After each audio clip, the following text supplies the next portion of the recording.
So guys, welcome back. இந்த video வந்து பார்த்திங்கன்னா வந்து ரொம்ப இம்பார்ட்டண்ட்டான வீடியோ.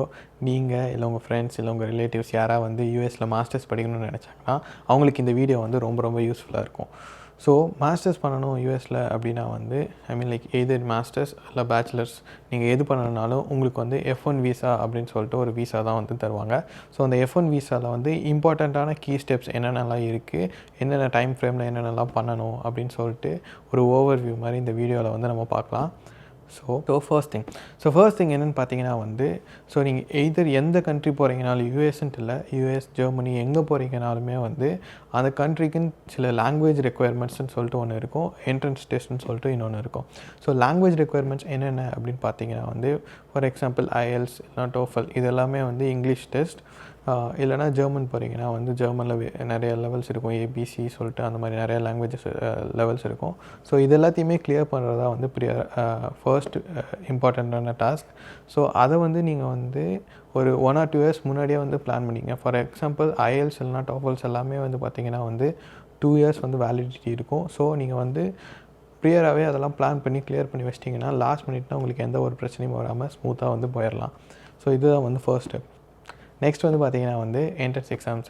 ஸோ நீங்கள் வந்து பெரிய காலேஜ் போகணும் அப்படின்னு டிசைட் பண்ணிங்கன்னா வந்து உங்களுக்கு என்ட்ரன்ஸ் எக்ஸாம்ஸ் வந்து ரொம்பவுமே வந்து யூஸ்ஃபுல்லாக இருக்கும். அதுவுமே வந்து ரொம்ப டைம் எடுக்கக்கூடிய ப்ராசஸ். ஸோ அது எல்லாத்தையுமே வந்து நீங்கள் ஃபர்ஸ்ட்டே கிளியர் பண்ணி வச்சுக்கிறது நல்லது. ஃபார் எக்ஸாம்பிள் GRE, GMAT இது எல்லாமே வந்து நீங்கள் படிக்கவே ரொம்ப நேரம் ஆகும். ஸோ அது எல்லாத்தையுமே நீங்கள் வந்து முன்னாடியே பிளான் பண்ணி படித்து கிளியர் பண்ணிட்டீங்கன்னா வந்து பெரிய யூனிவர்சிட்டிஸில் ஈஸியாக உங்களுக்கு வந்து சீட்ஸ் வந்து கிடச்சிரும். ஸோ அதை பிளான் பண்ணுங்கள். ஸோ இது ரெண்டுத்தையுமே வந்து ப்ரியராகவே பிளான் பண்ணிடுங்க. ஃபார் எக்ஸாம்பிள் நீங்கள் ஒரு காலேஜ் ஸ்டூடெண்ட்டாக இருக்கீங்கன்னா வந்து 3rd or 4th இயர்லேயே வந்து இதை வந்து பிளான் பண்ணி முடிக்கிறது நல்லது. ஸோ அதுக்கு அடுத்தது சீரீஸ் ஆஃப் ஸ்டெப்ஸ் வந்து லைனாக நான் சொல்கிறேன். இது எல்லாமே வந்து ஒரு ஓவர்வியூ மாதிரி நான் கொடுக்குறேன். இதுக்கான ஃபுல் வீடியோஸ் வந்து நான் வந்து ஃப்யூச்சரில் வந்து போஸ்ட் பண்ணுறேன். ஓகே, ஸோ அதுக்கு அடுத்த ஸ்டெப், ஃபஸ்ட்டு நீங்கள் என்ட்ரன்ஸ்லாம் கிளியர் பண்ணிட்டீங்க அப்படின்னா வந்து அடுத்து வந்து காலேஜஸ் அண்ட் கோர்சஸ் வந்து ஷார்ட்லிஸ்ட் பண்ணணும். ஸோ அந்த கோர்சஸ் எப்படி ஷார்ட்லிஸ்ட் பண்ணணும், காலேஜஸ்லாம் வந்து எப்படி செலக்ட் பண்ணணும் அப்படின்னு நான் வந்து ஃபர்தராக வந்து உங்களுக்கு வந்து நான் சொல்கிறேன். ஒன்ஸ் நீங்கள் வந்து காலேஜ் வந்து ஷார்ட்லிஸ்ட் பண்ணிட்டீங்கன்னா வந்து நீங்கள் வந்து LOR, SOP அப்படின்னு சொல்லிட்டு ஒரு 2 க்ரூஷியலான டாக்குமெண்ட்ஸ் வந்து நீங்கள் ப்ரிப்பேர் பண்ண வேண்டியது இருக்கும். அடிஷ்னல் டு உங்களோட மார்க் ஷீட், ட்ரான்ஸ்கிரிப்ட் இது எல்லாத்தையும் தாண்டி இந்த 2 டாக்குமெண்ட்டுமே வந்து ரொம்ப முக்கியமான டாக்குமெண்ட். ஸோ பேசிக்கலி LOR அப்படின்னா என்னென்னா, நம்ம இன்கேஸ் நீங்கள் ஒர்க் பண்ணுறீங்க அப்படின்னா உங்களோட மேனேஜர், இன்கேஸ் நீங்கள் ஸ்டூடெண்ட்டாக இருக்கீங்கன்னா உங்களோட ப்ரொஃபஸர் வந்து உங்களை வந்து இந்த யூனிவர்சிட்டிக்கு வந்து இவங்க நல்ல ஸ்டூடெண்ட், ஒரு வேலிடான கேண்டிடேட் அப்படின்னு சொல்லிட்டு ரெக்கமெண்ட் பண்ணுவாங்க. ஸோ அந்த லெட்டருக்கு பேர் தான் வந்து LOR, letter of recommendation. So அதுக்கு அடுத்தது வந்து SOPன்னு சொல்லிட்டு ஒரு டாக்குமெண்ட். ஸோ SOPங்கிறது வந்து என்னென்னா வந்து ஸ்டேட்மெண்ட் ஆஃப் பர்பஸ். ஸோ இது என்னென்னா, நான் வந்து ஏன் இந்த யூனிவர்சிட்டிக்கு வரணும்னு நினைக்கிறேன் அப்படின்னு சொல்லிட்டு நீங்கள் வந்து ஒரு ஜென்யூனாக ஒரு எஸ்ஏ மாதிரி எழுதி அவங்களுக்கு வந்து சப்மிட் பண்ணணும். இந்த 2 டாக்குமெண்ட்டுமே வந்து க்ரூஷியலான டாக்குமெண்ட்ஸ். ஸோ அது எப்படி பண்ணணும் அப்படின்னு நான் ஃபர்தராக வந்து உங்களுக்கு சொல்கிறேன். ஓகே, ஸோ அதுக்கு அடுத்தது வந்து நீங்கள் காலேஜஸ், கோர்சஸ் இதெல்லாமே வந்து ஷார்ட் லிஸ்ட் பண்ணதுக்கப்புறம் அந்த காலேஜஸ்க்கு எல்லாமே அப்ளை பண்ணணும்.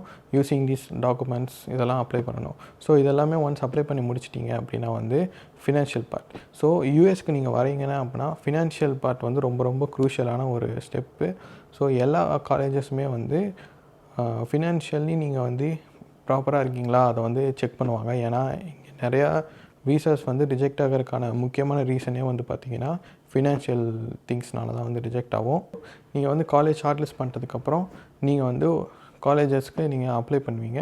ஸோ காலேஜஸ் அப்ளை பண்ணுறது பார்த்திங்கன்னா ஜென்ரலாக ஒரு தப் ரூல் இருக்குது. அது என்னென்னு பார்த்தீங்கன்னா வந்து top tier colleges, middle level colleges, lower level காலேஜஸ்ன்னு சொல்லுவாங்க. அது நீங்கள் உங்கள் சீனியர்ஸ்டையோ ஃப்ரெண்ட்ஸ்டையோ பேசுனீங்கன்னா அந்த காலேஜ் வந்து என்ன கேட்டகரியில் வரும் அப்படின்னு நீங்கள் வந்து உங்களுக்கு ஒரு ஐடியா கிடைக்கும். ஸோ ஜென்ரலாக வந்து ஹையர் லெவல் காலேஜஸில் ஒரு 2 to 3 காலேஜஸ், அதுக்கப்புறம் மிடில் லெவல் காலேஜஸில் 2 to 3 காலேஜஸ், அதுக்கடுத்தது லோவர் லெவல் காலேஜஸில் 2 to 3 காலேஜஸ் வந்து நீங்கள் அப்ளை பண்ணுறது நல்லது.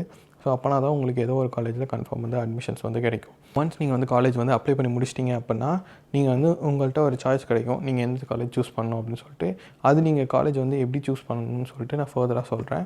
ஸோ காலேஜஸ்க்கு வந்து அடுத்து நீங்கள் வந்து ஃபீஸ் ரெடி பண்ணணும்.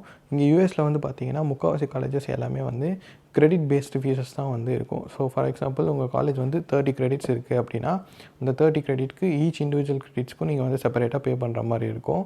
ஸோ அந்த காஸ்ட் வந்து எவ்வளோ வேரி ஆகும் பார்த்தீங்கன்னா வந்து ஜென்ரலாக 1500 to 2000 அந்த ரேஞ்சில் வந்து வேரி ஆகும். யூஸ்வலாக பார்த்தீங்கன்னா அந்த 1700, 1800 அந்த ரேஞ்சில் தான் வந்து மெஜாரிட்டி ஆஃப் த யூனிவர்சிட்டிஸ் வந்து இருக்கும். அதாவது டாப் லெவல் யூனிவர்சிட்டிஸ் சொல்கிறேன்.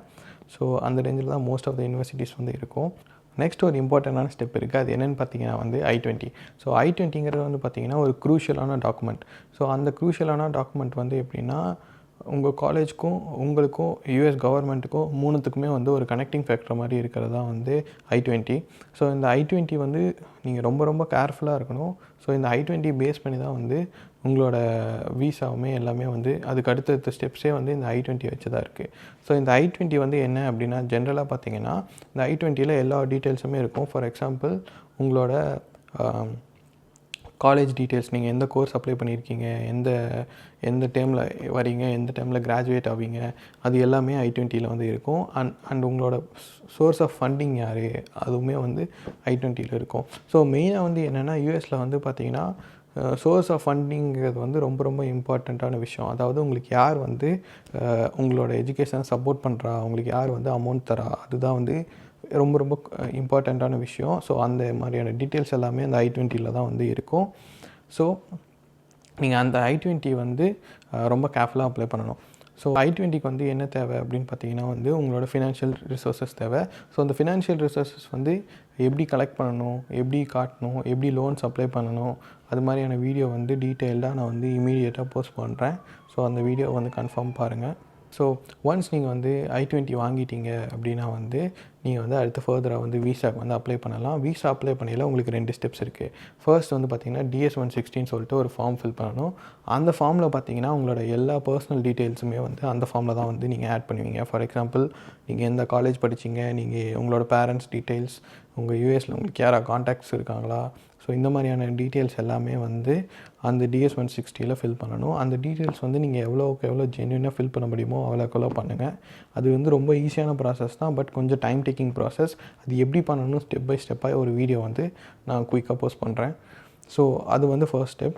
ஸோ செகண்ட் ஸ்டெப் வந்து என்னென்னு பார்த்தீங்கன்னா வந்து வீசா வந்து அப்ளை பண்ணுறது. ஸோ வீசாலேயுமே வந்து பார்த்திங்கன்னா 2 இது இருக்குது. ஃபர்ஸ்ட் வந்து என்னென்னு பார்த்தீங்கன்னா வந்து பயோமெட்ரிக்ஸில் வந்து உங்களோட ஃபிங்கர் பிரிண்ட்டும் உங்களோட ஃபோட்டோஸ், உங்களோட ஐபால்ஸ் இதெல்லாமே வந்து ஸ்கேன் பண்ணுவாங்க. இது வந்து ஃபர்ஸ்ட் ஸ்டெப். செகண்ட் ஸ்டெப் வந்து இன்டர்வியூ நடக்கும். இன்டர்வியூவில் தான் வந்து உங்களுக்கு கொஸ்டின்ஸ் கேட்பாங்க. ஸோ ஜென்ரலாக பார்த்தீங்கன்னா இன்டர்வியூ வந்து எப்படி இருக்கும் அப்படின்னா உங்களோட கோர்சஸ், உங்களோட ஃபினான்ஷியல் டீட்டெயில்ஸ் இதெல்லாத்தையும் டிஸ்கஸ் பண்ணுற மாதிரியான ஒரு இன்டர்வியூவாக தான் இருக்கும். என்னோடய வீசா இன்டர்வியூ எக்ஸ்பீரியன்ஸ் எப்படி, என்னோடய ஃப்ரெண்ட்ஸோட இதெல்லாம் எப்படி இருந்துச்சுன்னு சொல்லிட்டு நான் ஃப்யூச்சரில் வந்து போஸ்ட் பண்ணுறேன். ஒன்ஸ் வந்து இன்டர்வியூ வந்து நீங்கள் கிளியர் பண்ணி முடிச்சிட்டிங்க அப்படின்னா வந்து நீங்கள் வந்து ஃப்ளைட்ஸ் வந்து புக் பண்ணணும். ஃப்ளைட்ஸ் வந்து எப்படி பார்க்கணும், எப்படி சீப்பராக புக் பண்ணணும்னு ஃபர்தராக நம்ம வந்து பார்க்கலாம். ஸோ அதுக்கடுத்ததான இம்பார்ட்டண்ட்டான விஷயம் வந்து பார்த்திங்கன்னா ஹவுசிங். ஸோ ஹவுசிங் வந்து எப்படி பார்க்கணும், ஹவுசிங்க்கு எந்தெந்த ஆப்ஸ்லாம் இருக்குது, யாரெல்லாம் கனெக்ட் பண்ணலாம், இது எல்லாத்தையுமே வந்து நம்ம ஃபர்தராக வந்து கண்டினியூ பண்ணலாம்.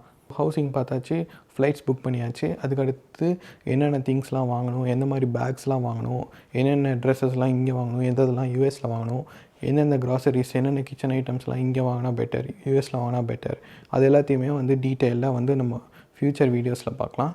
ஸோ இதுதான் வந்து ஒரு ஓவர்வியூ. இனி அடுத்ததாக இமீடியட்டாக வந்து பேங்க் டீட்டெயில்ஸும் ஃபினான்ஷியல் டீட்டெயில்ஸும் வந்து நான் உங்களுக்கு சொல்கிறேன். ஸோ அது வர ஸ்டே டியூன், சப்ஸ்கிரைப் பண்ணுங்கள். ஸோ இந்த வீடியோ வந்து எல்லாத்துக்கும் ஷேர் பண்ணுங்கள். நான் வந்து கண்டினியூஸாக வீடியோஸ் போஸ்ட் பண்ணுறேன் அபவுட் திஸ் F1. உங்களுக்கு என்ன டவுட்ஸ் இருந்தாலும் கமெண்ட் பண்ணுங்கள். நான் வந்து ரிப்ளை பண்ணுறேன் as soon as possible. So thank you. சீக்கிரம் பார்க்கலாம். Ready to come to America.